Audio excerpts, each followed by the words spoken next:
Presiden Aspek Indonesia ya. Kita akan bersama dengan beliau pagi ini. Assalamualaikum, kita sapa. Assalamualaikum Bu Mira.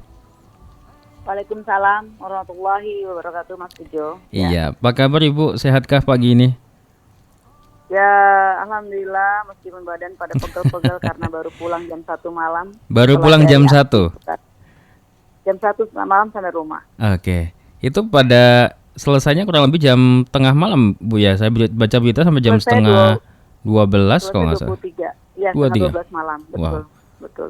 Baru pada bisa bubar jam 1-an ya. Ya, sampai bubar jam 12 malam ya kita sampai rumah jam 1 malam di daerah sekitar mana tadi Patung Kuda ya? Jakarta Barat. Jakarta Barat. Hujan deras. Hujan Ada deras. Hujan deras di sekitar, Alhamdulillah. ya. Oke. Baik.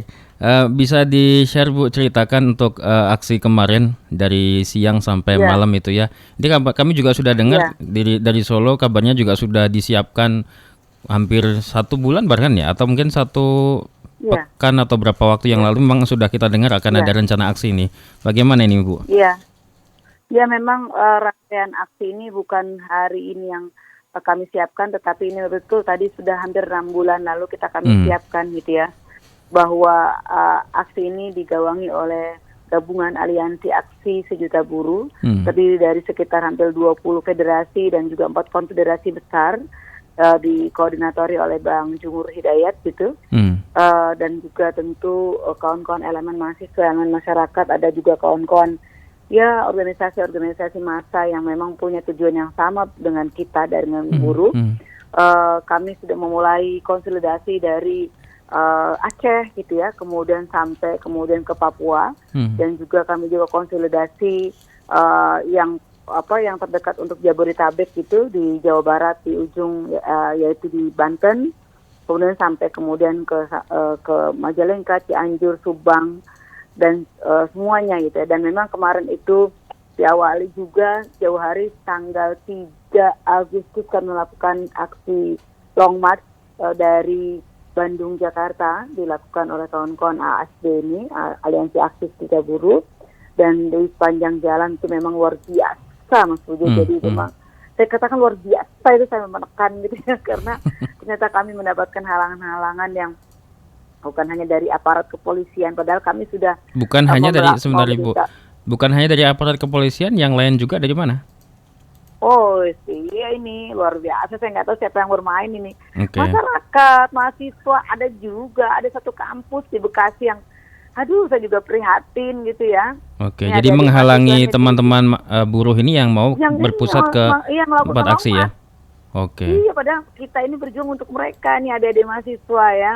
Yang di Bekasi ada satu kampus, masih saya nggak mau nyebut namanya deh gitu ya. Ini menghalang-halangi gitu ya.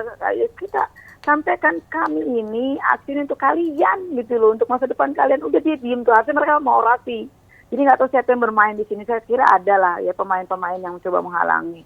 Ada elemen masyarakat juga yang enggak ya, muka-mukanya ya mirip-mirip dengan, ya maaf nih ya, dugaan kami adalah ya ini aparat keamanan juga, tetapi berbaju masyarakat, itu dugaan kami. Jadi dihalangi kami, kemudian kami sudah diberikan fasilitas untuk ada satu peristiwa kami beristirahat memang kami selalu beristirahat di masjid gitu ya.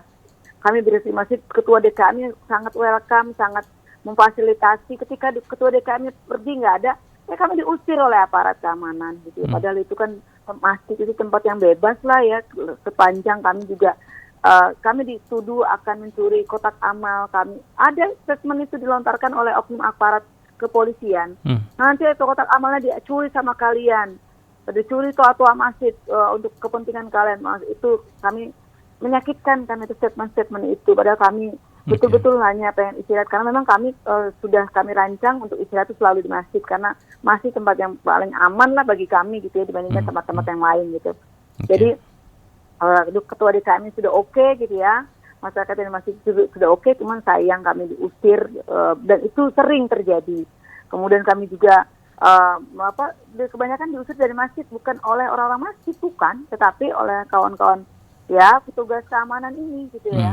Dan banyak juga oknum-oknum masyarakat, elemen-elemen masyarakat, organisasi masyarakat yang cukup ternama juga ikut-ikutan juga dengan menggunakan, mohon maaf ya, senjata-senjata yang luar biasa tajam gitu, dan itu kami nggak bawa apa-apa gitu ya.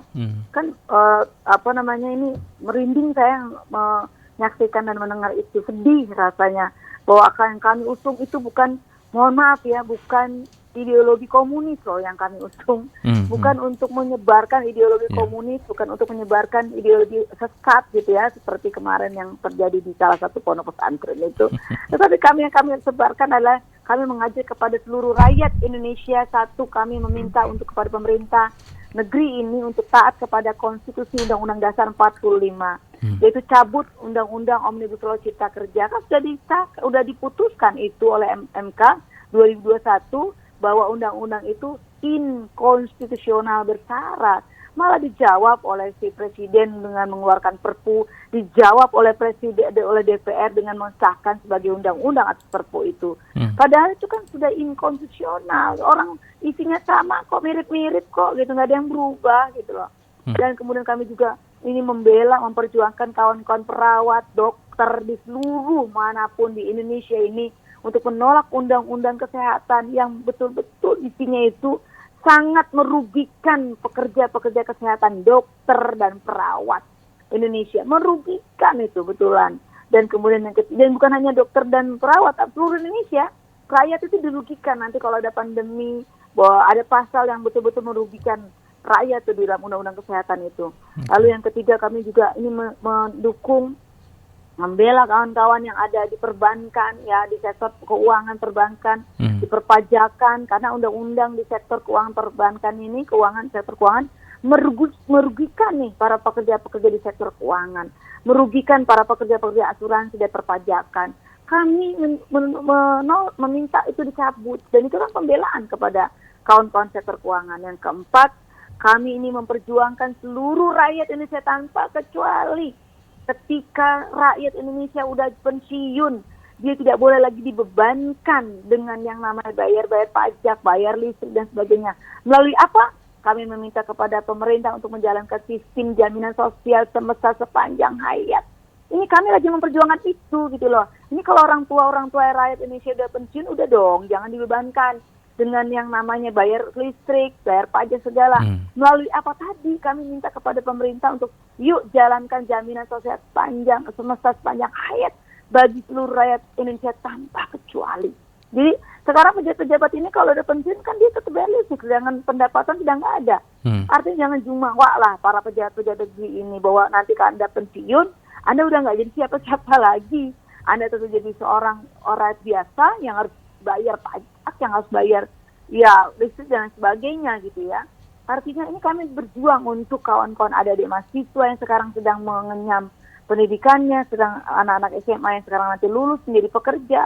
Seluruh rakyat kami memperjuangkan ini gitu. Tetapi apa yang kami dapati sepanjang perjalanan dari Bandung Jakarta, kami mendapatkan perlawanan dari justru elemen-elemen masyarakat yang saya menduga ini juga ada yang memainkan gitu ya, ada yang saya menduga ini dibayar. Saya yakin dibayar, menduga ya. Dan adik-adik mahasiswa juga, saya prihatin, betul-betul prihatin bagaimana mungkin sebuah kampus Islam gitu ya, sebuah kampus ternama menghadang kami gitu ya. Ini adik-adik mahasiswa mana sih ini gitu ya, mau siapa sih mereka itu sesungguhnya dengan membawa spanduk dan mereka akan mengorasi, tapi kami sampaikan. Bawa spanduk juga, Bu? Kami. Kenapa, Mas? Bawa spanduk juga? Bawa spanduk, kami menolak. Gitu. Sudah disiapin tuh berarti, Bu ya? Iya, saya bilang tadi ini sudah dikondisikan, sudah membayar nih kan luar biasa dah. Maksud saya bicara ini, Anda kawan-kawan rakyat ini jangan mau diperalat gitu loh, maksud saya hanya untuk uang 50.000, 100.000 gitu sembako, lalu kemudian merana. Mereka kan hanya memikirkan perutnya sendiri, tapi nggak mikirin tuh ke depan tetangga kanan kirinya, anak cucunya, saudara-saudaranya menderita. Hanya mereka, saya lapar hari ini, saya dapat uang 50.000, udah suruh berdiri. Ini kan luar biasa ini, Mas, maksud saya. Ini Masya Allah. Jangankan mereka udahlah kalau emang nggak setuju, udah diem aja deh gitu. Diem aja, nggak usah mereka kemudian apa sih artinya 50.000, 100.000 padahal mereka menderita tahunan, menderita 10 tahun gitu loh. Ini kan sedih, tapi ketika dia nggak punya uang, mereka curhat di Facebook. Ini nih akibat rejim sekarang, kami dulu mendukung, kami ini begini begitu. Akhirnya kan saya menyadarkan mereka nih ya, kemarin mereka jor-joran mendukung hanya untuk dapatkan sembako 50.000, 100.000. Tapi sekarang mereka curhat semua di media sosial. Termasuk teman-teman saya yang militan banget kemarin memilih nih ya. Mereka kemarin dengan bangganya saya memilih ini, sini. Ternyata sekarang curhat, aduh ternyata rejim ini benar-benar bikin saya sengsara Bu, pekerjaan saya nggak bisa, udah susah. Anak saya cari kerja dulu, tolong Bu, gitu ya. Kemudian harga barang mahal Bu. Itu padahal dulu militan tuh ya. Bu. Itu yang militan kemarin ini clear, secara nyata real. Secara nyata dia kemarin memilih ya, kemarin presiden sekarang ini militan banget, sempat berantem memusuhi saya gitu ya. Sekarang malah adu nasib ya Bu ya. Kemarin gini Mas, ada kerjaan nggak Bu? Anak saya belum dapat kerjaan, ini lulusan SMK. Kok susah bener ya Bu rejim sekarang? Saya nyari usaha juga susah ini Bu. Saya bilang, salahnya kamu sendiri. Kenapa kamu kemarin milih dia? Ya habis gimana ya Bu, saya nggak ngerti. Kalau saya milih yang satu, katanya takut diculik gitu. Aduh ampun deh. Aduh, jadi luar biasa. Luar biasa. Demikian Mas. Baik Bu Mira. Jadi ada 6 kurang lebih tuntutan ya yang disampaikan buruh, dan ada 4 ya. Dan memang ada beberapa suara lain yang juga dititipkan di forum itu Bu ya. Seperti tadi kesehatan juga ya. Oke. Saya mau cek dulu yang teman-teman elemen buruh yang kemarin aksi, semuanya aman? Apakah ada yang luka atau mungkin ditahan aparat atau bagaimana Ibu? Sejauh ini adakah laporan yang masuk? Pada hari H-nya tanggal 10 Agustus 2023 itu alhamdulillah aksi berjalan tidak ada yang bentrokan, damai itu ya, tidak ada yang luka lah. Tetapi tadi saya katakan bentrokannya itu pada saat kawan-kawan mau masuk ke Bekasi, kan itu kan dari Banten ya, Jabodetabek, dari Cianjur, Subang, Sidoarjo, dari Jawa Timur datang, dari Semarang datang, dari Batam datang, dari Palembang datang, dari Makassar datang. Nah mereka itu dihalangi. Ketika masuk ke sini mereka diblokade. Itu yang kemudian mereka sempat beradu argumentasi, beradu fisik tuh, malah dorong-dorongan ya. Ada yang itu kan ada perempuan juga ya, Mbak Narti itu, Bu Narti seorang ibu gitu ya, sudah nggak muda lagi gitu, tapi beliau ada salah satu pimpinan buruh. Nah ini juga kena dorongan dari aparat keamanan kepolisian ya untuk dihalang-halangi. Padahal kita sudah ada izinnya, pemberitahuan lah, bukan izin, pemberitahuan, jelas rutenya kita kasih tahu, jelas. Itu udah jauh-jauh hari, dan saya juga tanda tangan untuk itu gitu ya, untuk seluruh para pimpinan federasi dan konfederasi atas penanggung jawab aksi gitu. Sudah jelas, artinya halangannya di sana, tetapi ketika pada saat di Tamrin, Jalan Tamrin, Sudirman dan juga Patung Kuda aman ya. Ya ada. Total berapa Bu kira-kira semalam tuh yang berkumpul? Ribuan? Gimana? Kira-kira berapa buat teman-teman yang kumpul kemarin? Menurut informasi ini serius ya, karena dari Patung Kuda sampai Semanggi itu penuh. Full semua ya? Kawan-kawan buruh kurang lebih hampir 500 ribuan orang kan penuhi jalan. Jadi jalur itunya panjangnya itu dari Patung Kuda sampai Semanggi, dan itu pun masih banyak yang terus berdatangan ya sampai tadi ya, karena terhalang-halangi itu diblokade gitu, jalan diputar-putar. Itu mereka pada bingung gitu ya. Nah itu memang luar biasa. Alhamdulillah kami mau bertahan, mau nginep sampai pagi sebenarnya. Cuman pihak kepolisian sudah woro-woro sudah ngingetin ya. Kami juga melihat kondisi anggota kawan-kawan kami yang sudah sangat melelahkan, kasihan ya. Kami mempertimbangkan itu dan mempertimbangkan jalan tengah untuk tidak ada bentrokan secara serius gitu, karena saya lihat di Sarinah gitu sudah pihak kepolisian sudah mempersiapkan luar biasa. Dan sekali lagi kami bukan kelompok orang-orang yang disiapkan untuk perang ya. Kami kan sipil gitu ya. Nah dia udah, kalau mereka itu pihak kepolisian kan memang sudah ininya perang kan, tugasnya disiapkan untuk perang. Kami bukan masa perang, kami tidak memiliki senjata, ya sudahlah kami yang ini mengalah gitu ya. Meskipun kami minta untuk negosiasi sampai pagi, harus sampai pagi itu seharusnya. Tapi kemudian tadi mempertimbangkan banyak hal. Bu Mira, ini ada pertanyaan dari teman-teman yang barangkali belum memahami soal apa sih kerugian jika Undang-Undang Cipta Kerja ini terus dijalankan oleh pemerintah. Apa ruginya bagi kalangan buruh terutama atau elemen buruh jika kemudian Undang-Undang Cipta Kerja yang ditentang saat ini itu bisa merugikan masa depan mereka, Bu? Undang-Undang Omnibus Law Cipta Kerja sebelum disahkan oleh Mahkamah Konstitusi tahun 2020, belum disahkan nih Mas, ya pada saat 2000 draftnya sudah beredar kemana-mana, itu para pengusaha kita sudah menerapkannya seperti apa Bu Mira? Mereka mem-PHK seorang pekerja buruh langsung tanpa ada proses yang namanya perundingan, tanpa adanya pemberitahuan secara patut, misalnya diberikan surat SP1, SP2, SP3, langsung di PHK. Itu gara-gara undang-undang Omnibus Law Cipta Kerja. Okay. Jadi sebelum ada undang-undang Omnibus Law ini, perusahaan itu ketika mem-PHK orang itu harus manggil secara teguran lisan, secara tertulis 1, diberikan tertulis peringatan, 2, tertulis 3, lalu ada perundingan gitu ya antara pekerja dengan. Jadi prosesnya panjang ya dibandingkan yang sekarang ini ya? Panjang, atau ke pengadilan gitu, panjang gitu ya. Lalu harus bayar uang yang namanya sebelum sampai di PHK dia harus bayar tetap gajinya. Itu sebelum itu begitu tuh undang-undangnya, Undang-Undang 13 tahun 2003. Nah ketika ada Omnibus Law nggak begitu langsung. Hari ini misalnya Mas Pujo dan kawan-kawan pengusaha, misalnya jadi pengusaha, buruh, hari ini saya rugi, udah langsung di PHK. Bisa gitu kan, konyol. Jadi dan itu juga pengusaha tidak bisa digugat ya, atas dasar undang-undang itu pengusaha nggak bisa digugat ya? Nggak bisa. Oke. Jadi bisa PHK suka-suka berarti ya Bu ya? Jadi PHK suka-suka, PHK murah, PHK ugal-ugalan itu gara-gara undang-undang Omnibus Law Cipta Kerja. 1, soal PHK. 2, upah nih ya, upah. Seharusnya upah itu biasanya dirundingkan berdasarkan inflasi, pertumbuhan ekonomi gitu ya. Lalu kemudian sama-sama yang namanya ada keterwakilan serikat pekerja, serikat buruh, pengusaha, kemudian pemerintah, itu namanya tripartit, duduk bersama untuk menentukan upah. Itu nggak ada. Okay. Undang-undang Omnibus Law itu secara sepihak pemerintah bilang suka-suka pemerintah aja. Inflasi 6%, kata pemerintah. Inflasi 6%, udah upahnya 0,sekian% boleh, itu terjadi. Oke. Bisa terjadi. Kamu dong, kalau inflasi 6%, inflasi 5%, tapi dikasih naik upahnya 0,3 sekian persen, coba gimana logikanya? Ini orang sehat mana yang kemudian otaknya diperes supaya dibodoh kan gitu, gitu ya. Jadi upahnya murah, jadi gara-gara undang-undang Omnibus Law Cipta Kerja upahnya jadi murah dan suka-suka. Dan memang undang-undang ini akan lebih banyak mengakomodir dari sisi pengusaha begitu Bu? Ya jelas, undang-undang Omnibus Law Cipta Kerja ini memang dari pengusaha, draftnya, konsepnya. Kita nggak tahu menau, buruh nggak dilibatkan gitu ya. Saya ingat kembali sama statementnya Pak Mahfud MD waktu Bu Mira dan teman-teman dulu juga pernah aksi juga menuntut, dan juga mahasiswa barangkali ada yang menolak itu waktu itu. Pak Mahfud bilang ini kalau dirubah atau ini prosesnya lama begitu, sehingga muncullah tadi disampaikan Perpu lah Presiden itu untuk mengatasi tadi.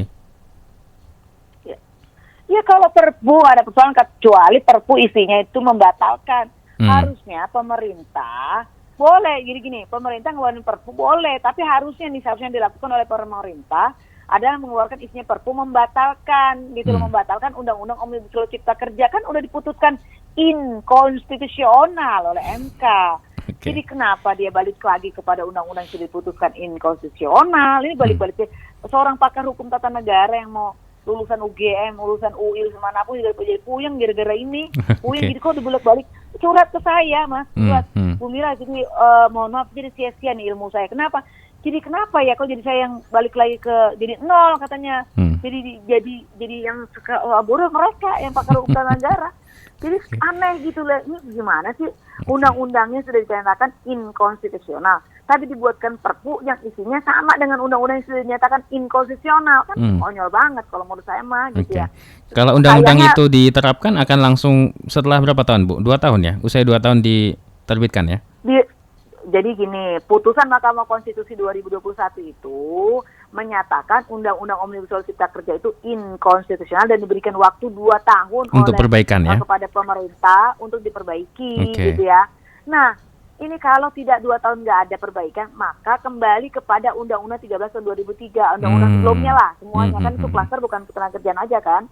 Undang-Undang sebelumnya dibalik lagi gitu loh.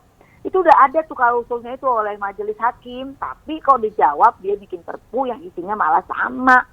Ya sama, hampir sama dengan Undang-Undang Omnibus Law Cipta Kerja yang dinyatakan inkonstitusional. Itu Mas Ujo. Baik, siap. Ada tercerahkan itu Bu. Semalam pengen bertemu juga dengan Pak Presiden kabarnya. Saya ada berita juga. Jadi para demonstran atau aksi buruh ingin bertemu Pak Presiden semalam itu. Sampai begitu. Ya itulah Mas, Masya Allah. Jadi Iya. kita tuh jadi rakyat sedih bener ya. Kan udah tahu tuh jauh-jauh hari aksi buruh tanggal 10 Agustus bukan hari ini kita ngasih tahu. Sebulan 2 bulan yang lalu kita ngasih woro-woro. Saya katakan 6 bulan udah woro-woro, 3 bulan kita woro-woro, 2 bulan kita woro-woro, sebulan kita woro-woro. Itu udah beredar tuh. Seharusnya agenda presiden jangan dong malah sama artis kan gitu ya. Sama artis ini kok kayak ngeledek rakyat. Atau Bu Mira kayaknya salah tempat, harusnya ikutan juga di LRT itu. Idih, gimana sih? Itu bukan perjuangan, itu namanya pecundang. Waduh, kalau ikutan mah gimana? Baik. Jadi bukan perjuangan, cuma pecundangan itu. Jadi gini, kan sudah ada harusnya ya, kan bukankah statement Presiden Jokowi pada saat itu kangen di demo, kapan di demo gitu ya? Harusnya ya tolong direalisasikan, nggak pernah lu sekalinya di demo kabur-kaburan terus. Ini gimana sih sekelilingnya presidennya, aduh. Jadi semalam itu tidak ada kehadiran dari pemerintah, baik itu Dewan maupun tidak juga ada. dari eksekutif, Bu? Nggak ada? Nggak ada sama sekali, malah malah bilang di berbagai japri-japriannya itu kirim pesan message kepada kawan-kawan Tipen Buruh, kawan-kawan KSI mengatakan cuma menyatakan bahwasannya sudah bubar aja, udah gini, malah begitu. Jadi ini saya bacanya malah adanya cuma Pak Kapolda ini, Bu. Kapolda Metro minta buruh gugat Undang-Undang Ciptaker ke MK daripada demo. Gitu. Itu dia Mas itu Pujo, dia. rakyat kok dibikin susah. Kan kita udah gugat. Jadi gini logikanya nih. Nah, untuk seluruh rakyat nih ya, seluruh untuk pendengar radio RDS dimanapun berada nih ya. Satu, kan Pak kita buruh sudah Undang-Undang Omnibus Law Cipta Kerja kan sudah disahkan nih 2020. Lalu Pak Presiden Jokowi, saya ingat betul kurang lebih statementnya gini, ya udah gugat aja, kan gitu ya. Gugat aja, nanti putusan apapun kita hormatin. Kita gugat tuh JR, ada hasil 2021 bahwa undang-undang itu inkonstitusional. Senang dong kita, sujud syukur segala. Nah, harapannya ya satuin dong. Ternyata bukannya kemudian menghormati putusan itu dan kemudian merealisasikan apa yang menjadi putusan majelis hakim gitu ya, MK, malah bikin perpu yang isinya tadi gitu loh, hampir sama. Ini gimana sih, tadi mengatakan udah gugat aja. Nah, sekarang Mas Pujo, undang-undang sekarang udah jadi lagi kan, Undang-Undang Nomor 6 Tahun 2023 ini yang disahkan oleh DPR, Undang-Undang Cipta Kerja ini, Omnibus Law, itu lagi digugat lagi nih sama buruh, termasuk saya di dalamnya penggugatnya di MK. Nah, ini kan lingkaran setan, muter aja. Kalau dulu 2021 itu ada hakim 9, 5 dia menolak ya, menolak untuk undang-undang ini, 4-nya setuju. Jadi buruh menang nih ceritanya nih. Nah, sayangnya yang 5 hakim itu, salah satu hakim yang dari 5 itu dipecat nih. Dipikirkan oleh DPR. Saya kok nggak yakin, saya pesimis banget pasti ini kalah nih gugatannya karena hakim itu udah nggak ada gitu. Jadi ini luar biasa nih, udah kebaca lah seperti apa permainannya, seperti apa kondisinya. Saya menggarisbawahi di sini, ini adalah rakyat Indonesia, rakyatmu gitu ya. Ini bukan musuhmu gitu loh. Ngapain banget berhadapan dengan rakyat seperti ini? Padahal rakyat itu udah bayar pajak, nurut tuh, ini rakyat nurut banget. Saya kira, ayo rakyat vaksin, ayo rakyat bayar pajak, rakyat nggak boleh begini, ayo nurut banget dah. Dari keturutan ketaatan rakyat itu dari pajak. Ada yang protes kan, kita nggak ada yang boikot juga, kita terus aja bayar pajak gitu. Artinya nggak ada yang mogok bayar pajak ya Bu ya? Sudah patuh banget ya. Makanya. Tapi kenapa sih perlakuan daripada pemerintah kepada negara, perlakuan pemerintah dari negara dari pemerintah kepada rakyatnya ini kok seperti ini? Kami tuh nggak pernah nyakitin negara, nggak mesti nyakitin pemerintah. Bu Mira, ini berarti memang seperti disampaikan Pak Kapolda tadi, misalkan tadi mengimbau untuk ke MK, berarti memang sudah semua saluran-saluran itu dijalankan oleh teman-teman buruh dan memang sudah mentok istilahnya, sehingga mereka mesti mau nggak mau action, turun ke jalan ya, supaya didengar lagi apa menjadi tuntutan mereka, Bu ya.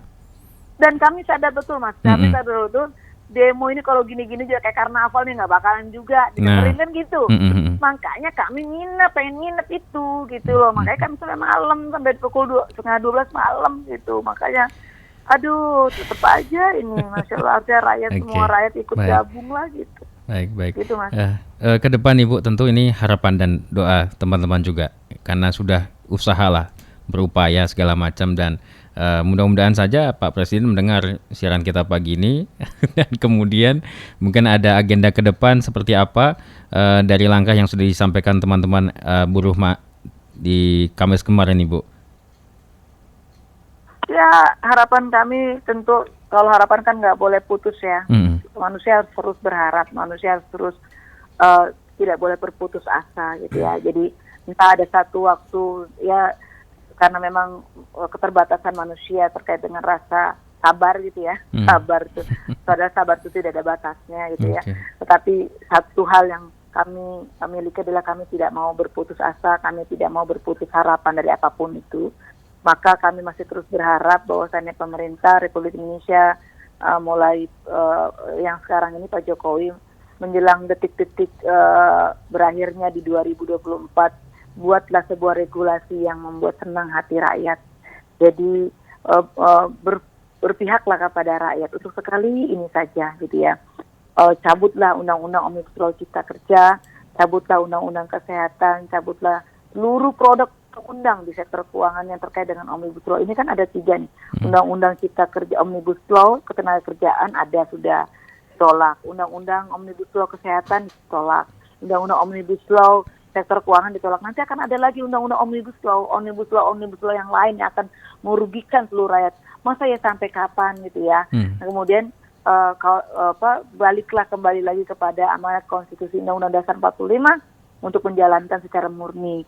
Bukan lagi kemudian menjalankan perintah oligarki, menjalankan perintah para cukong-cukong ya, yang kemudian mereka tertawa-tertawa melihat penderitaan rakyat ini gitu ya. Padahal mereka kan bukan saya yakin kalau cukong-cukong itu kan bukan rakyat Indonesia gitu ya. Para oligarki ini bukan rakyat Indonesia, bukan. Jadi mereka senang-senang gitu, dan sayangnya terjadi lagi Mas Pujo, menjelang detik-detik negeri ini merdeka, kurang lebih hampir 77 tahun Indonesia mau merdeka ini. Baik. Ulang tahunnya. Ya harusnya kan menjadi pengalaman ya, pengalaman sejarah, pengalaman terbaik. Kemarin itu ada pengkhianat bangsa sendiri. Jadi pengkhianat itu sendiri kemarin itu pada saat pahlawan-pahlawan kita lagi berjuang ya, justru yang ngasih tahu itu persembunyian Pak Jenderal Sudirman dan kawan-kawan itu orang-orang Indonesia juga loh ternyata ya. Nah itu kayak gitu. Nah itu terjadi lagi kemarin, saya merasakan justru yang menghalang-halangi, yang menolak, teriak-teriak untuk menghabisi kita itu orang-orang kita, sedarah, sebangsa, setanah. Ternyata saya mengalami apa yang dirasakan oleh Pak Jenderal Sudirman, Masya Allah. Betul-betul ini luar biasa. Tolong jangan jadikan darah pengkhianat itu jangan ngalir juga sampai keturunan 7 turunan. Undang-undang turunan nenek moyangnya pengkhianat, masa jadi pengkhianat juga, maksudnya gitu. Jadi jadilah kita berjuang sama saudara kita sendiri, bahwa bangsa ini dibangun oleh peradaban-peradaban yang luar biasa. Dulu sudah sangat maju gitu ya, sudah sangat beradab. Masa balik lagi ke titik nadir yang sudah tidak beradab. Nauzubillah min dzalik. Mungkin itu. Terima kasih banyak Bu Mira sharingnya pagi ini, walaupun habis capek sudah menyempatkan untuk berbagi cerita hari ini. Mudah-mudahan ini mencerahkan semuanya tentunya, dan memberikan penjelasan lebih terkait dengan apa sih bahayanya Omnibus Law, sehingga getol sekali teman-teman elemen buruh ini terus menyuarakan sampai dengan hari ini. Tentu kita hari ini sudah tercerahkan. Dan boleh tahu mungkin agenda terdekat adakah Bu? Mungkin setelah apa yang disampaikan kemarin mungkin ada langkah lagi yang ingin disampaikan? Agenda terdekat kita adalah satu, kami konsolidasi kembali, mengevaluasi gerakan kemarin, kemudian kita akan mengambil rencana-rencana yang lain strategis. Baik, mudah-mudahan diberikan kemudahan Ibu ya, lancar semuanya, sukses. Terima kasih banyak, selamat beraktivitas kembali Bu Mira Sumirat dari Aspek Indonesia. Assalamualaikum warahmatullahi wabarakatuh, selamat pagi Ibu. Waalaikumsalam warahmatullahi wabarakatuh. Iya, pendengar dimanapun Anda berada, demikian bincang kita sebentar dengan agak sebentar juga, agak lama. Ya, mudah-mudahan bisa memberikan gambaran untuk Anda apa yang terjadi di Jakarta kemarin ya, sampai dengan tengah malam. Saya juga baru tahu ada demo ya. Baru tahu lihat di berita ya. Besar juga, dan sangat disayangkan ketidakhadiran pemerintah dalam aksi kemarin, karena memang sebetulnya sudah disampaikan jauh-jauh hari pemberitahuan itu, dan kabar itu juga sudah lama disampaikan. Tetapi justru kita melihat semalam Presiden tampak menghadiri peresmian LRT bersama dengan kalangan selebritas ya ataupun juga para artis untuk menjajal ya atau menguji coba LRT yang ada